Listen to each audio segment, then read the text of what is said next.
Welcome back to Trigger Point Tuesday. Today we're going to talk about shin splints. Now, shin splints can be called a lot of different things. Sometimes we call it anterior tibialis tendonitis, we call it posterior tibialis tendonitis, or we call it medial stress syndrome.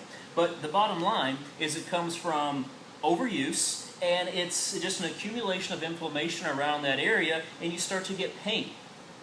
Now, some risk factors for shin splints can, first of all, be lack of range of motion in the ankle, especially with dorsiflexion. So trying to pull those toes up closer to the shin. We also see overpronation, so that foot will roll flat during a lot of dynamic movement assessments. And one of the things that a lot of people don't think about is we also see range of motion deficits and muscular endurance deficits in the hip, because the hip has to stabilize the knee, which is ultimately on top of our foundation with the foot. So we're going to address a couple of different areas today. Now, the first thing I want you to do, if you start to get shin splints while you're running and it hurts, you can take your cold roller and we can take it and slide it right along this area. So here you're going to build that compression as you slide up towards the knee, and you can add some foot into that movement. So with this, that cold is going to help reduce the pain just a little bit, and then that compression and movement is going to help flush out some of that excess fluid that may be in the area causing some of the pain. So as it hurts, there's step number one. Now, the muscles that you're going to address with our myofascial compression techniques, we're going to start off with the soleus. So a big problem we see is the front part of the leg here. So this can be anterior tibialis and also posterior tibialis. It's behind the tibia, but it's still pretty deep there. It can be neurologically inhibited by the soleus. So we first start off with our Soleus Release, which we've done this quite a bit. So we're going to position this 4 to 5 inches above the ankle, cross this leg on top for added compression, and our programming is the same as 2 circles to the left, 2 circles to the right. That's our internal cross friction. Cross this leg over top, and then you're going to get the 4 knee bends. 1, 2, 3, 4. That's our zone 1. Zone 2, we internally rotate, and then zone 3, we externally rotate and go back to that programming. So there's step 1, soleus. Step number 2 here, I'm going to use the trigger point factor ball. Now with this, we're going to go right onto the middle of our block, and we're going to go to the lateral gastrocnemius. So if you go right in the center, then just slide that leg over, and you'll feel it. You'll get a nice tender point. It's a couple inches higher than where we just were, and I'm right there on that lateral gastroc.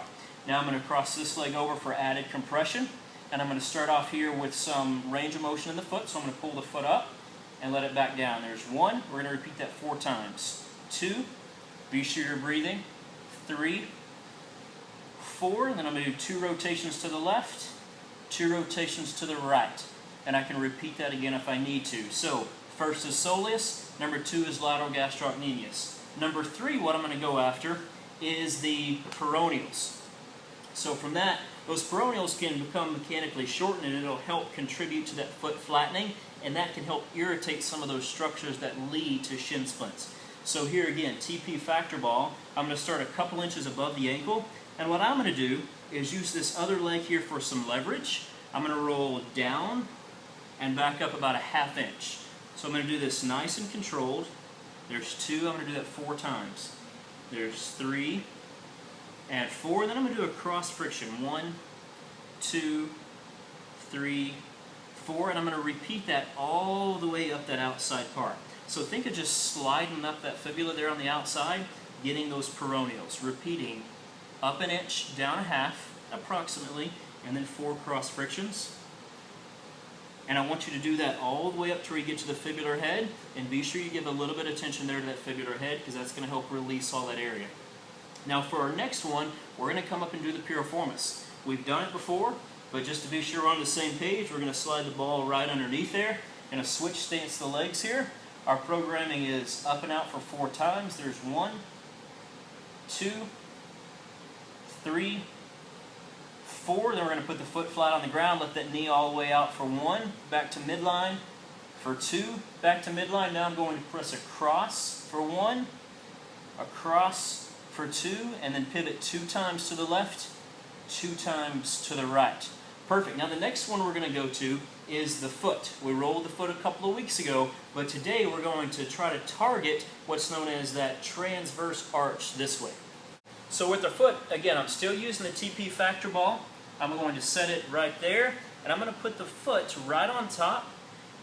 So if you notice, that factor ball is right behind that first big toe joint. Now I'm going to build compression here with my other leg, and then from this I'm going to start off just going side to side. So rotate to where that ball goes to the outside, and then back in.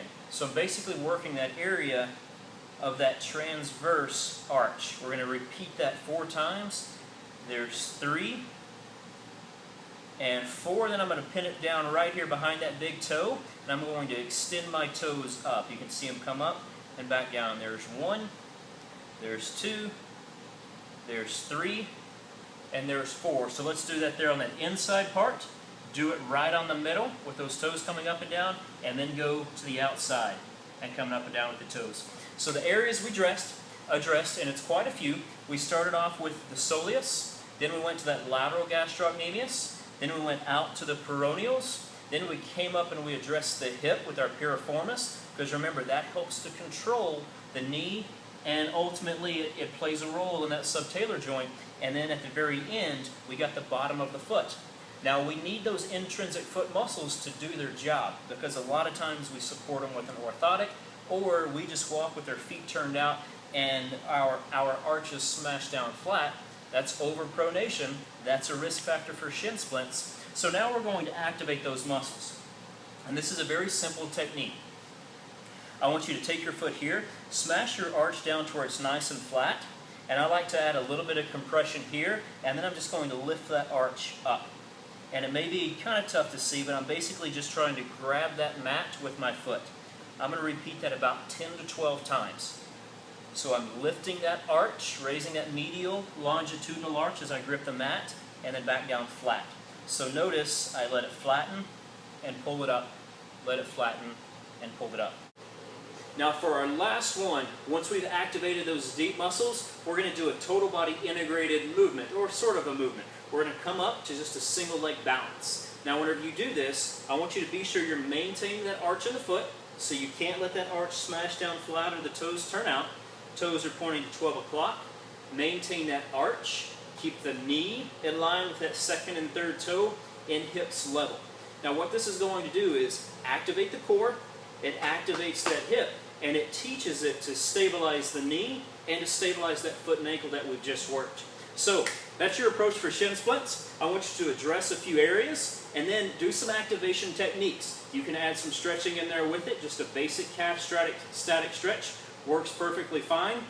It shouldn't take you any more than 4 to 5 minutes to do both sides, and that's a great dynamic warm-up just to get things ready to go for your next run.